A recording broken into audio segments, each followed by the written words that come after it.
దోపిడీ దొంగవి.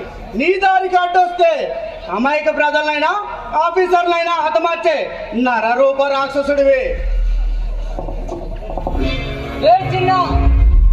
మీరు ఓకే అన్నా. సూర్య, టైగర్ సూర్య నరుడు కట్టిన కేసులు టేకప్ చేసి క్రిమినల్స్ ని న్యాయస్థానం ముందు నిలబెట్టే నీవురు గప్పిన నిప్పువి, సిబిఐ ఆఫీసర్వి. బలరాం, మర్యాదగా చెబుతున్నా, ఈ దోపిడీ ఆపేసి న్యాయస్థానం ముందు లొంగిపో. నీకు తక్కువ శిక్ష పడేటట్టు నేను చూసుకుంటా.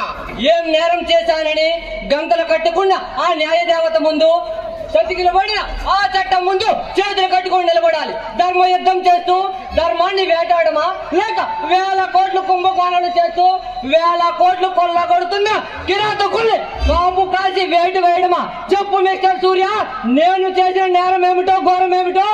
లాజిక్లు మాట్లాడి మ్యాజిక్లు చేయాలని చూడక బలరాం. నీ మాయ మాటలు నమ్మి మోసపోయేంత పిచ్చి వాళ్ళు వెర్రి వాళ్ళు ఎవ్వరూ లేరు ఇక్కడ. గద్దరు ధరించి ధర్మాన్ని ఆడుకునే బంతిలా వాడుకున్న నేరం కాదు. కాకి డ్రెస్ వేసుకొని కళ్ళ ముందు జరిగే అన్యాయాలను కళ్ళారా చూస్తూ కళ్ళు మూసుకొని ఉన్నా అది నేరం కాదు. నల్ల కోటు ధరించి న్యాయాన్ని కొరవ పెట్టి అన్యాయానికి అమ్ముడు పోయినా అది నేరం కాదు. ప్రాణం పోయాల్సిన డాక్టర్లే పైసల కోసం ప్రాణాలు తీస్తున్నా అది నేరం కాదు. ఇంతకీ నేను చేసిన నేరం ఏమిటో, ఘోరం ఏమిటో చెప్పు మిస్టర్ సూర్య. న్యాయం కులాన్ని బట్టి, మతాన్ని బట్టి, ప్రాంతాన్ని బట్టి మారడు బలరాం. చట్టం ఎవరికీ చుట్టం కాదు.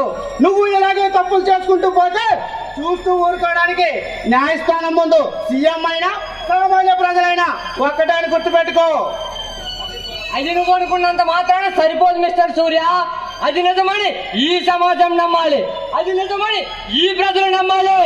పొట్టకూడి కోసం కూలి పని చేసి బతికినా తప్పు లేదు, కానీ నీలా కూలీలు చేసి దోపిడీలు చేసి బతుకుతానంటే ఈ ప్రభుత్వం చేతులు కట్టుకొని చూస్తూ కూర్చోదు. బతకాలంటే చాలా మార్గాలు ఉన్నాయి, కానీ ఇదే దారి అనుకుంటే నిన్ను దారిలో పెట్టేదాకా వదిలిపెట్టను బలరాం.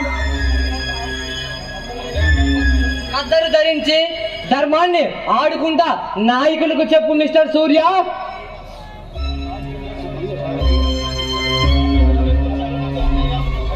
కాకి డ్రెస్ వేసుకుని కళ్ళ ముందు జరిగే అన్యాయాలను కళ్ళారా చూస్తున్నా ఆ నాయకులకు చెప్పు, ఆ పెద్ద మనుషులకు చెప్పు సూర్య.